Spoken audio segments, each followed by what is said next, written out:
Hi, I'm Dawn Malozzi, and hope has given me a new outlook on life. In 2001, 5 days before my 17th birthday, I got in a car accident in front of my house, surfing on the hood of a friend's car. I was pronounced dead on arrival. My whole parking lot was taped off, and the police had outlined me in chalk. Nobody expected me to make it. When I arrived at Rhode Island Hospital, it was one thing after the other. I had suffered a stroke, I had aspirated, and I had to have a large part of my skull removed. I was put on a ventilator, I underwent a tracheostomy, and had a gastrostomy tube inserted. I was in the trauma unit and the neuro ICU at Rhode Island Hospital for 6 months. While there, I was placed in a medically induced coma, had 8 surgeries, and had fevers up to 107 degrees, which required a flow of ice through my gastrostomy tube and a bed of ice to keep my temperature down.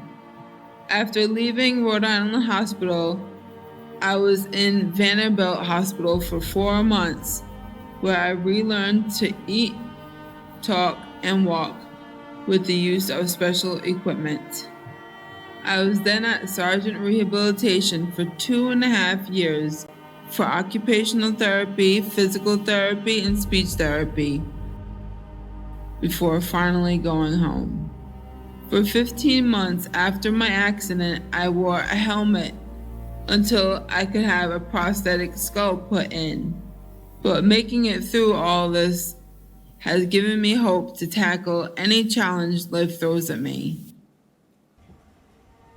I used to be a prolific painter, but I felt my creativity was taken away. When it came to my art, everything was so different after my accident. Still, even though my art wasn't up to my previous standards, the support of the people around me changed my view on my work, which gave me hope and set me free. I felt like I could experiment with my art. It was cool to be able to work with different mediums like clay, weaving, and jewelry making, while surrounded by supportive friends and staff. Nowadays, I feel like I'm working my dream job.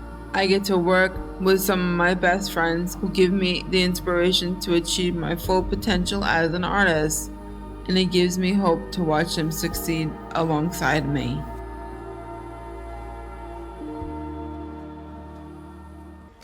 My whole childhood, I had dinner at my grandmother's house every Sunday night. My family has always been there for me when I needed them. I rely on a lot of people to help me get through my day. I rely on my bus driver to get me to and from my job. I rely on my boss to help me at the store. But I rely on my family most of all. I wouldn't be able to get on the bus in the morning if it weren't for the help my mom gives me. Twice a day, I have to take 19 steps from the entrance to my building up to my home. This might not sound like a lot to someone else, but it can take me up to 1.5 minutes to get up the stairs. My stepdad helps me carry my things and make sure I am safe. But it's not just physical support, it's emotional too. I really look forward to the conversations I have with my stepdad over an afternoon cup of coffee, where we can catch up on our days and talk about whatever. I can talk to my mom about anything. To hear her engage with something that's really important to me means a lot. Talking to my mom feels like talking to my best friend. I can just be myself. I take hope in knowing that my family will always be there for me, no matter when I need them.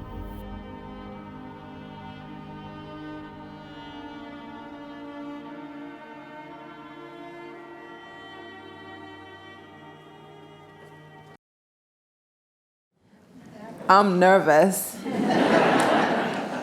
But honestly, I'm honored to have this opportunity to be in this event.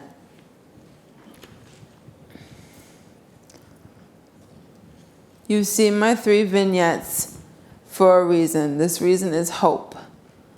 Hope gets me through every day. Hope gets me to the bus and down a flight of 19 stairs. Hope gets me to work to be a good role model for my coworkers.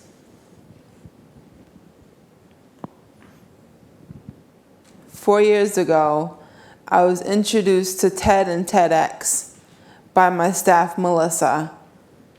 This inspired me to share my story of hope with the world.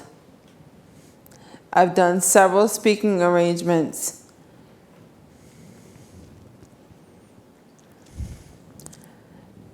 And here I am.